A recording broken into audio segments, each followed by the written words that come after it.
Reid Flair passed away at just 25, and the truth behind his death is honestly heartbreaking.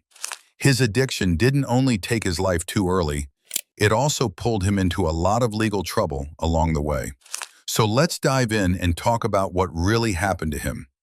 Reid Flair's career is one of the most emotional stories in modern wrestling. Not because of how long it lasted, but because of how much promise he showed from an early age. Growing up as the son of Ric Flair meant Reid was surrounded by the business from the moment he could walk. He spent his childhood backstage at wrestling shows, watching his father perform, meeting legendary wrestlers, and learning how the industry worked from behind the curtain. Many fans and wrestlers believed he was born with the natural charisma and athletic ability to follow the Flair legacy. Even as a kid, people could see that he had that spark most wrestlers spend years trying to develop. Reid's early exposure to wrestling came through amateur competition.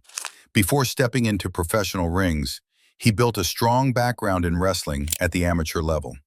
He competed in numerous tournaments and often impressed coaches with his speed, stamina, and technique. He took the sport seriously, showing discipline and a desire to improve. Many believed his amateur foundation was going to help him transition into professional wrestling later on. He had a competitive spirit that pushed him to work harder every year. One of his first big introductions to wrestling fans happened in WCW.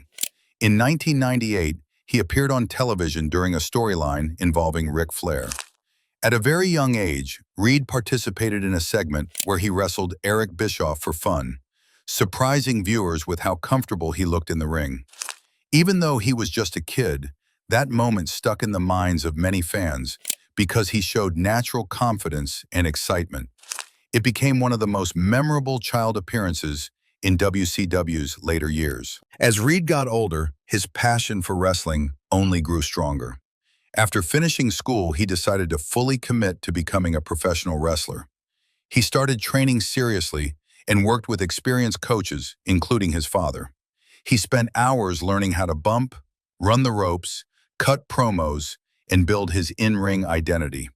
People who trained with him often said he had a good attitude and wanted to prove himself rather than simply rely on his family name. He wanted to earn his place through hard work.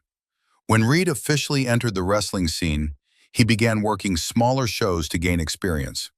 Independent promotions allowed him to perform in front of different crowds and learn what worked for him. These shows also introduced him to the realities of life on the road, including long travel days, small locker rooms, and constantly changing environments. He took these lessons seriously because he wanted to reach the major leagues someday. Reid eventually found his way into Japan, which became one of the most important steps in his early career. He worked with All Japan Pro Wrestling, a respected promotion known for its physical, demanding style. Wrestling in Japan is very different from wrestling in the United States, and not everyone can adapt to the intensity of that environment. But Reid pushed himself to learn the Japanese style, focusing on strong strikes, fast pacing, and intense conditioning. He formed friendships with many Japanese wrestlers and was welcomed with respect because of how hard he worked. His time in Japan helped him grow as a performer. Fans noticed that he moved more confidently, delivered smoother transitions, and showed better timing. Coaches and promoters praised his improvement, saying he was developing the foundation needed to build a real career. Some even believed he could eventually become a major attraction in the United States if he stayed focused. Reid returned to the United States with renewed motivation. He continued working independent promotions in special events, teaming up with wrestlers who helped him refine his skills. He participated in tag team matches, singles bouts, and special appearances that gave him room to experiment with different styles.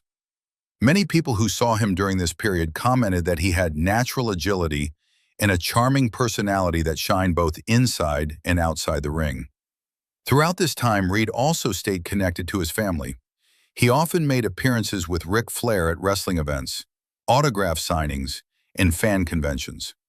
Fans enjoyed seeing them together because it highlighted the bond they shared. Ric Flair frequently spoke proudly of Reid's progress, saying his son had the looks, talent, and heart needed to make it big someday. Reid also built strong relationships with other second-generation wrestlers. He trained, traveled, and performed with people who understood the pressure of having a famous parent in the industry. They pushed each other to improve, sharing knowledge and supporting one another in a business that can be stressful and competitive. These friendships helped Reid stay motivated and gave him a sense of belonging. Even though Reid's career was still developing, he was starting to gain recognition. Promoters liked having him on their shows because he brought energy and had a last name fans respected. Audiences responded well to him because he carried a mix of youthful enthusiasm and genuine love for wrestling. In interviews, he spoke openly about wanting to build a career that honored his father's legacy while also creating his own identity. He dreamed of becoming a champion, traveling the world, and entertaining fans the way he had seen his father do for decades. One of the biggest goals Reid had was signing with WWE and working his way up through their developmental system. He wanted to train at their facilities, learn from their coaches, and grow inside the most famous wrestling company in the world. This dream stayed with him throughout his journey and pushed him to keep improving. Many people close to him believed he would eventually achieve that dream because of the talent he showed and the passion he carried. Reid Flair's personal struggles created a painful contrast to the promise he showed in the ring. Behind the scenes, he was fighting battles that most people never saw, and those battles shaped the final years of his life. His issues began with addiction, something that slowly tightened its grip on him. For years, Reid struggled with drugs, and the problem grew stronger as time went on. Police reports later revealed that he had overdosed multiple times before his death. Each overdose was a warning sign, but addiction is complicated, and Reid found himself caught in a cycle that he could not break on his own. The emotional pressure of being Ric Flair's son added another layer to his struggle. Living under the shadow of a wrestling legend brought expectations that few people could handle. Reid felt the weight of comparisons, the pressure to succeed quickly, and the desire to live up to his family name. While he worked hard in wrestling, his personal life was becoming harder to control. Addiction took away his focus, affected his relationships, and pushed him into situations that led to serious consequences. One of the major issues connected to his addiction was his series of arrests. Reid had multiple run-ins with the police, and each one added more stress to his life. One arrest involved assault and battery, another involved driving while impaired, and these incidents damaged his reputation at a critical point in his career. But the most serious legal trouble came when police found black tar heroin in his car after he crashed his vehicle. That arrest resulted in felony drug possession charges, which added long-term complications to his life. These legal problems had a direct impact on his wrestling dreams. Reid had opportunities to move forward in his career, but the issues surrounding his addiction interfered repeatedly. Reports later revealed that he failed 2 drug tests while trying to sign a developmental contract with WWE. These failures prevented him from joining the company, something that deeply affected both him and the people close to him. He had the talent and the background to succeed, but his personal struggles stood in the way.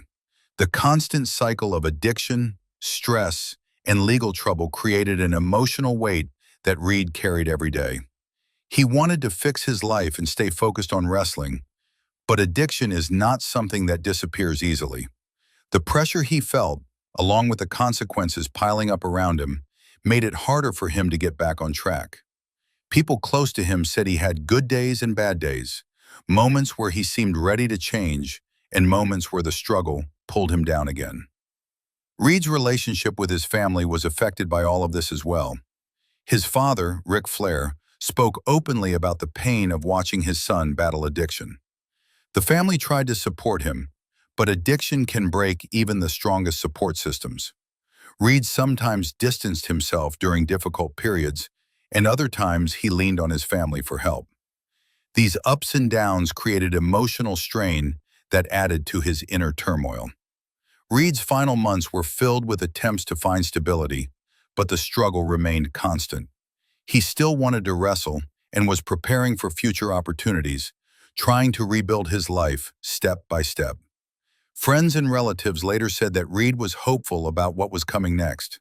He believed he could turn things around and get back on the path he once walked. But the battle with addiction continued behind the scenes, and it remained a powerful force in his life. Tragically, Reid's story came to an end on March 29, 2013. He was found unresponsive in a hotel room, and the news shocked the wrestling world.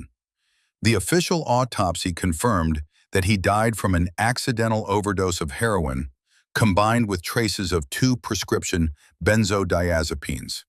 The mixture of drugs in his system made it impossible for his body to recover. His death at just 25 years old became one of the most heartbreaking losses in wrestling history. And that's where we'll wrap up today's video. If you enjoyed it, make sure to like and subscribe so you never miss anything new.